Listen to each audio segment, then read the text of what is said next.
Pozor! Většina kardiochirurgů v poslední době varuje, že chůze, kterou mnozí považují za pilíř zdraví, může být ve skutečnosti přeceňovaná a dokonce nebezpečná pro osoby starší 65 let. Pokud se potýkáte s únavou, bolestmi kloubů nebo omezenou pohyblivostí, toto video vám může přinést zásadní změnu. Dnes se zaměříme na 5 expertkou ověřených alternativ k chůzi. Jde o jednoduchá a bezpečná cvičení, která zlepšují krevní oběh, posilují srdce a dodávají energii. A to vše pohodlně z domova. Pokud vám toto video přijde užitečné nebo zajímavé, neváhejte kliknout na tlačítko přihlásit se k odběru, abyste mě podpořili. Každé nové přihlášení mi pomáhá tvořit další kvalitní obsah. Nezapomeňte také stisknout zvoneček, abyste nezmeškali žádná nová videa. Děkuji vám mnohokrát. Pokud trpíte špatným krevním oběhem, nejste sami. Můžete zažívat otoky nohou či chodidel, nebo se jen cítit malátní po delším sezení. Miliony starších lidí se potýkají s problémem, kdy se cítí uvězněni v přesvědčení, že chůze je jejich jedinou možností, i když jim způsobuje bolest. Ale tak to není. 5 alternativ, které dnes probereme, by mohlo být přesně to, co potřebujete. Zůstaňte s námi, pokud chcete ochránit své srdce, zlepšit funkci mozku a zůstat mobilní a soběstační i po 80 letech. To, co se dozvíte dnes, může již zítra zcela změnit váš pocit pohody. Začínáme. Alternativa číslo 1. Pumpování nohou v sedě. Toto je jedno z nejjednodušších a přitom nejpodceňovanějších cvičení pro zdraví srdce a cév, zejména pro ty, kteří chtějí, ale nemohou chodit. Tento jemný pohyb, který se může zdát tak snadný, dokonce až triviální, nezatěžuje kyčle ani kolena. Navíc zapojuje lítkové svaly, které mnoho kardiologů označuje jako druhé srdce. Proč je to důležité? Lítkové svaly se stahují, aby zlepšili transport krve z nohou zpět k srdci.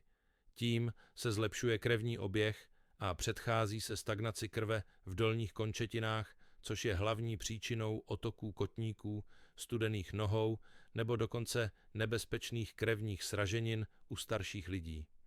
Srdce, které nemá tuto pumpovací funkci lítek, musí pracovat 2krát více, zvláště při dlouhodobém sezení. Pumpovací pohyby nohou jsou obzvláště účinné, když je provádíte kdekoliv, například při čtení, sledování televize, jídle nebo čekání v čekárně. Posaďte se rovně s chodidly na zemi. Pomalu zvedejte paty, prsty nechte na zemi. Po krátké, asi 1sekundové pauze je spusťte. Následně zvedněte prsty, paty nechte na zemi. A to je vše. Tento nenáročný pohyb aktivuje lítkové svaly a pomáhá rozproudit krevní oběh. Zde je důležitý psychologický moment. Říkat starším lidem více se hýbejte, obzvláště v situacích bolesti nebo nestability, je často frustrující a vyvolává pocit bezmoci. Nicméně pumpování nohou tento psychologický bariéru překonává. Ukazuje, že začít můžete hned teď, bez jakéhokoliv vybavení, návštěvy fitness centra nebo dokonce bez obuvy. Tento malý čin může obnovit důvěru, soběstačnost a víru ve vlastní tělo. Hovořil jsem s Romanem, 78letým mužem, který žije sám v Podmoskví a nikdy nemohl ujít ani pár kroků bez závratí. Ačkoliv nemohl chodit, lékař na tom trval. Pak mu jeho fyzioterapeut ukázal cvičení zvané pumpování nohou v sedě. Při sledování svých oblíbených starých filmů začal Roman dělat 20 opakování za hodinu. Konečně mám pocit, že se podílím na vlastním uzdravení. Prohlásil a dodal, že po 2 týdnech otoky zmizely a jeho energie se obnovila. Ne rychlost vašeho pohybu, ale pravidelnost vašeho krevního oběhu je klíčová. A pumpování nohou v sedě přesně toto poskytuje. Pohodlí a bezpečí přímo z vaší židle. Alternativa číslo 2. Kliky o zeď. Mnoho lidí si myslí, že kliky o zeď jsou pouze cvičení pro posílení paží a patří do posilovny. Ale mnoho starších lidí neví, že pravidelné kliky o zeď jsou mimořádně prospěšné pro srdce, krevní oběh a cévní systém. Navíc se nemusíte pokládat na zem, používat žádné vybavení ani se potit, abyste dosáhli efektu. Funguje to takto. Kliky o zeď zapojují svaly nejen hrudníku a paží, ale také středu těla a horní poloviny těla. Není divu, že hrají důležitou roli i při udržování krevního oběhu, zejména v oblasti hrudníku a zad, kde mnoho starších lidí zažívá slabý průtok krve a zatuhlost. Kontrolované pohyby posilují dýchací svaly a zlepšují funkci srdce, což je pro osoby vyššího věku zvláště důležité. Intenzitu kliků o zeď si můžete plně kontrolovat svou váhou, na rozdíl od chůze, která zatěžuje kolena, kyčelní klouby a bederní páteř. Pro skutečný efekt je provádějte pomalu. Jednoduše se postavte asi půl metru od stabilní zdi, pomalu ohýbejte lokty a přibližujte hrudník ke zdi, poté se odtlačte zpět. Hotovo. 10 takových pohybů může aktivovat celou horní část těla a zlepšit krevní oběh. Teď k emocím. Jemná cvičení, jako jsou kliky o zeď, pomáhají uvolnit emoční napětí, které si mnoho starších lidí v sobě nese. Po několika opakováních si můžete všimnout, že se vaše dýchání prohloubí, držení těla se narovná a nálada se zlepší. To není náhoda. Je to reakce nervového systému na úlevu a bezpečný pohyb. Znám ženu jménem Margareta, 82letou obyvatelku Tuly. Poté, co jí lékař řekl, že by měla cvičit, začala dělat kliky o zeď. Zpočátku jsem se bála, že spadnu nebo si něco natáhnu, ale zkusila jsem dělat 5 kliků každé ráno v kuchyni, řekla a pronesla větu, na kterou si pamatuji. I když jsem si dříve myslela, že mé tělo je na to příliš staré, teď chápu, že jen potřebovalo svolení. Ve skutečnosti, když je vám 75 let, nemusíte posilovat v posilovně ani ujít kilometry. Někdy stačí opřít se o zeď a ukázat si, že můžete žít. Navíc, návrat i malé síly změní to, jak prožíváte svůj každodenní život. Abych věděl, že jste s námi, napište mi do komentářů číslo 2, pokud toto video sledujete dál a shledáváte ho užitečným. Dále vám radím, abyste se přihlásili k odběru a stiskli zvoneček, pokud jste tak ještě neučinili, abyste nezmeškali nové díly. Díky vaší pomoci můžeme nadále tvořit užitečný a inspirativní obsah. Jdeme dál. 3. možnost. Zvedání nohou v sedě. Zvedání nohou v sedě může vyřešit vaše problémy s krevním oběhem v nohách, otoky kotníků nebo studenými chodidly.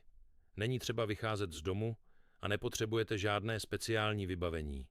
Vše, co je potřeba, je pevná židle a 5 minut času.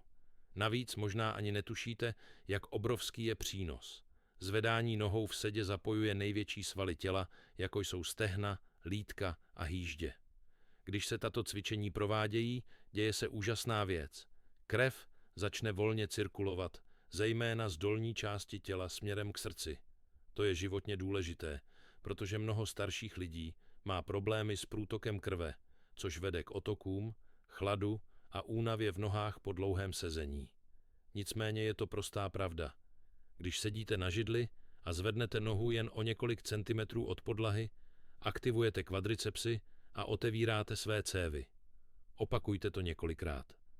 A všimnete si, jak vaše chodidla hřejí, kolena se stávají stabilnějšími a vaše srdce pracuje lehčeji, protože nemusí pumpovat krev s takovým úsilím. Postupně může tento jednoduchý pohyb snížit klidovou tepovou frekvenci a celkovou vytrvalost. Existují také skryté psychologické důsledky.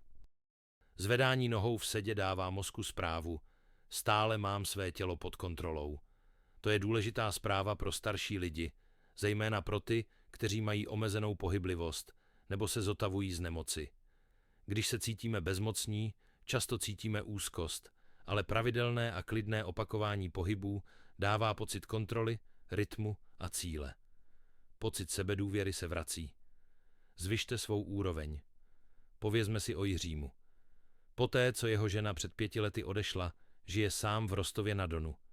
Jiří mi jednou řekl, že se během dne téměř nepohyboval, snad jen aby si vzal jídlo.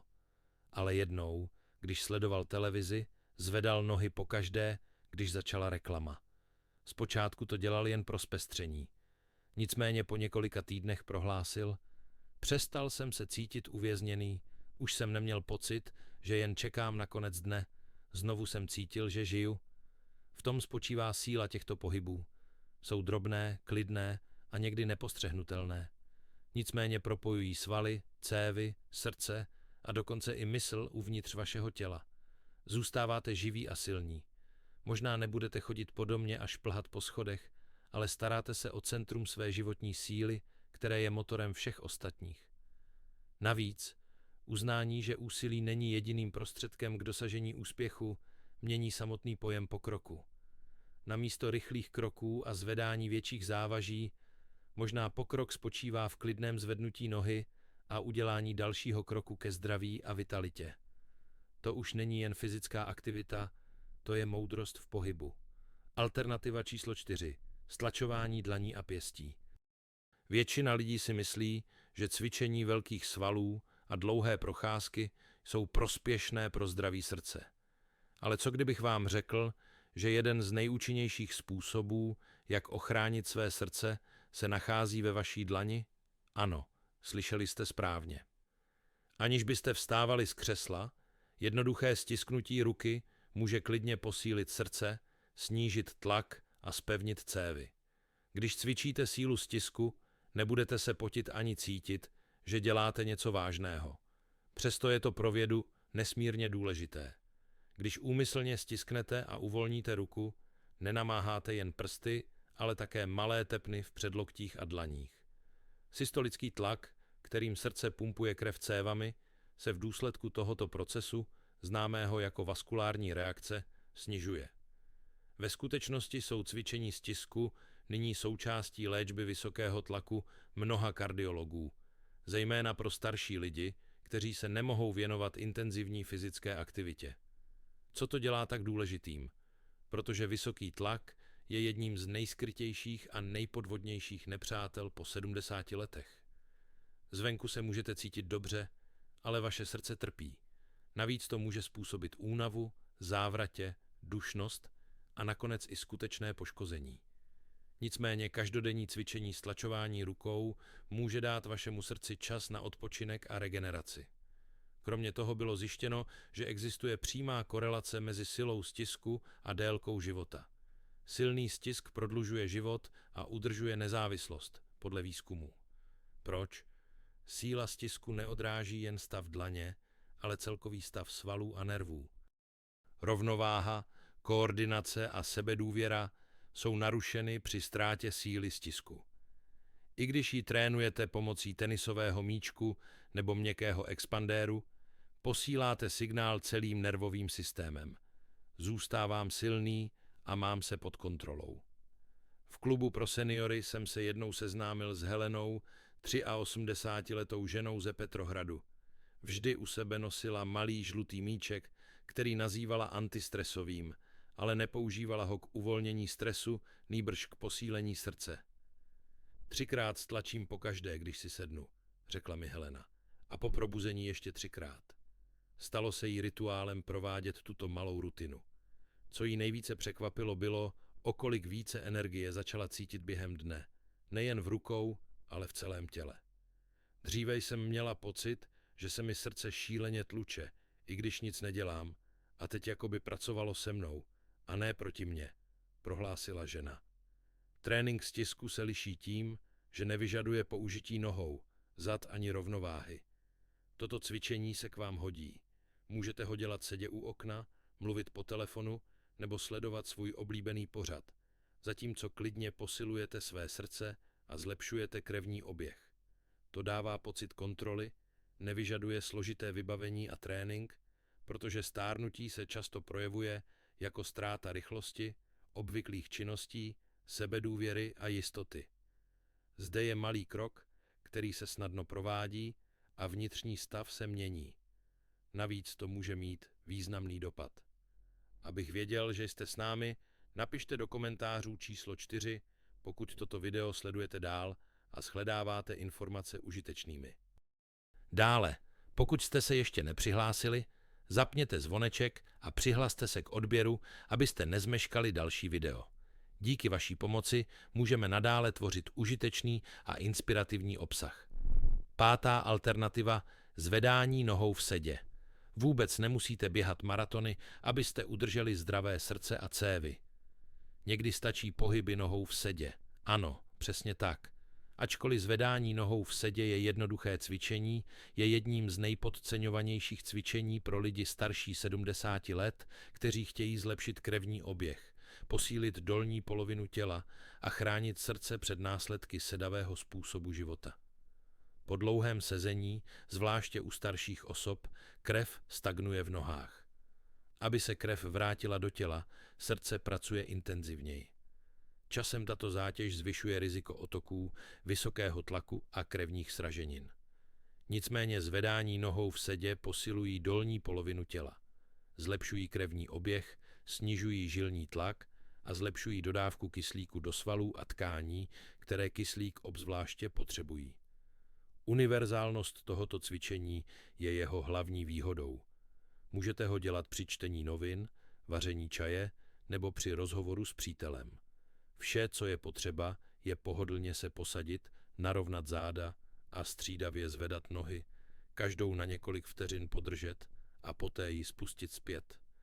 Navíc nebudete potřebovat žádné vybavení ani závaží. Vše, co potřebujete, jste vy a vaše svaly.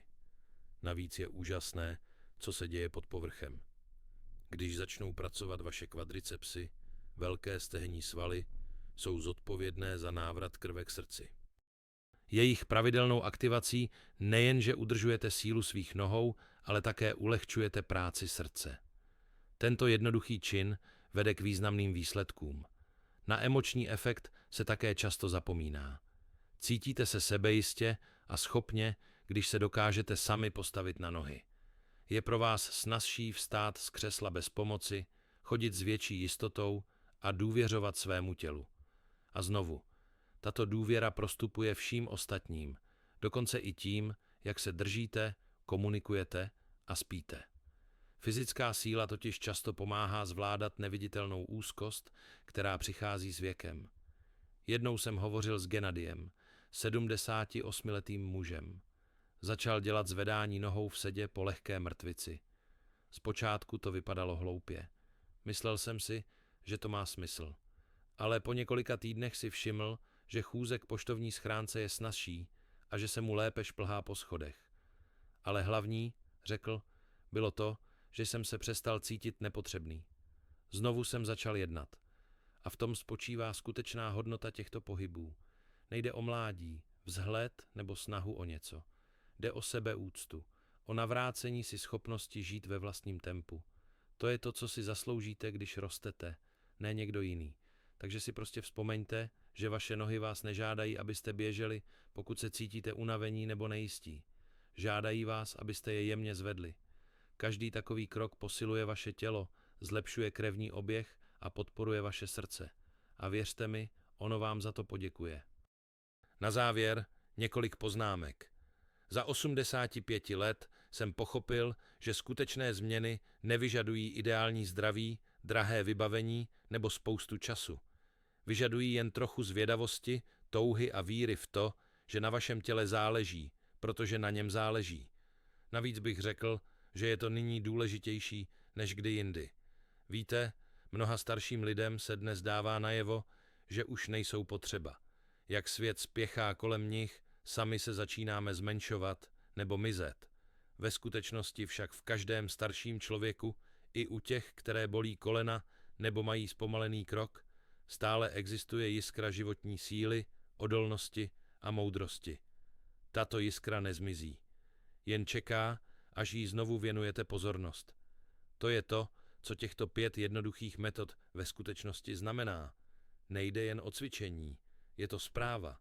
Zpráva typu stále jsem tady, stále jsem důležitý a mám sílu pečovat o své srdce.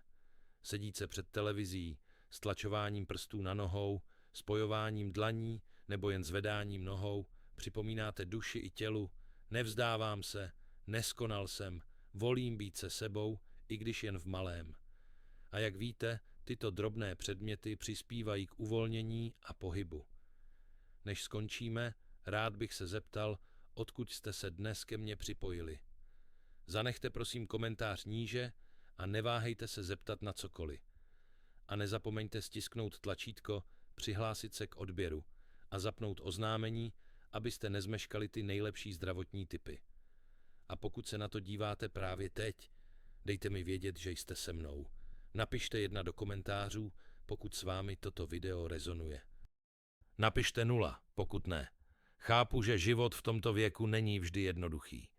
Možná jste ztratili někoho blízkého. Tělo se možná změnilo. Navíc jsou chvíle, kdy jste prostě unavení ze všeho. To je přijatelné, to je lidské. Nicméně v současné době vám chci připomenout, že stále máte přístup k současným zdrojům. Stále existují volby, které mohou pomoci rozproudit krev, uklidnit srdce a učinit váš stav o něco lehčím. Nikdy není příliš pozdě udělat něco dobrého pro své srdce. Nikdy nejste příliš slabí na to, abyste zkusili něco jednoduchého, příjemného a léčivého. Ačkoliv možná nechodíte tak často jako dříve, nebo máte méně sil, stále existuje cesta, naděje a způsob, jak udržet to krásné tělo, které jste nosili po všechny ty roky. A to je to, co vás žádám, abyste udělali. Vyzkoušejte dnes jedno z těchto 5 cvičení. Nemusí to být všech 5, možná jen jedno. Stisknutí pěsti, zvedání nohy nebo kliky o zeď. Udělejte to upřímně, protože jste tady a jste důležití. Může to být patašpička nebo zadržení dechu. Začněte s tím, co se vám zdá nejsnadnější a dovolte si cítit, že to prospívá nejen vašemu tělu, ale i vašim myšlenkám a pocitům. Protože tak to je. Léčení nevždy vyžaduje rychlé změny. Například, když ležíte na tiché kuchyňské židli a jemně zvedáte nohu, cítíte, jak se teplo vrací do vašich chodidel. Někdy v pauze mezi dechy si náhle uvědomíte, stále jsem tady a na to můžete být hrdí. Vaše přítomnost je dnes velmi ceněná. Vážíme si vašeho názoru. Zanechte prosím komentář pod videem, ve kterém nám povíte, co jste se dnes naučili a jak to hodláte využít ve svém životě.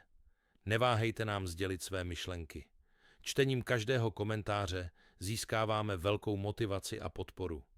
Dejte like, přihlaste se k odběru a sdílejte s přáteli, pokud se vám video líbilo a bylo užitečné. Díky vaší pomoci můžeme nadále tvořit užitečný a dojemný obsah, který inspiruje a povzbuzuje. Rád bych vyjádřil vděčnost za sledování a těším se na vás v příštím videu.